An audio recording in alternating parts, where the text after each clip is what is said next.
Opisyal ng co-host ng It's Showtime si Darren Espanto at mismong si Vice Ganda raw ang nag-push dito. Ipinakilala na nga bilang regular co-host itong si Darren kasabay ng contract signing ng GMA7 at ABS-CBN para sa pagpapalabas ng Kapamilya Noon Time show sa Kapuso Network. Sa Anything Goes ng Abante Tabloid, chinika ni host na si Jun Lalin na ayon sa kanyang source, malakas si Darren kay Vice Ganda.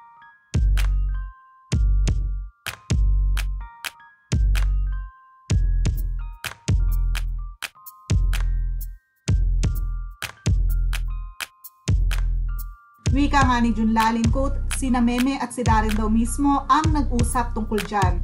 Umoo daw mismo si Vice kay Darren, sabi ng source ko, unquote. Sad naman ang kanyang co-host na si Bix, quote, actually kasi si Meme Vice din ang nagsabi na gawin siyang host sa isang segment pero syempre matagal na rin siya sa It's Showtime bilang turado. Anong feeling? Anong feeling? Sobrang sarap ng feeling, di mo kalain na ganito kainit yung pagtagak sa akin ng mga tao. Akala ko nung mainit eh. Hindi, pagtagak sa akin. Okay.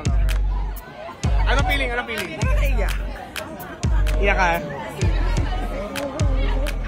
Ikaw, anong feeling? I'm speechless, man. Wow!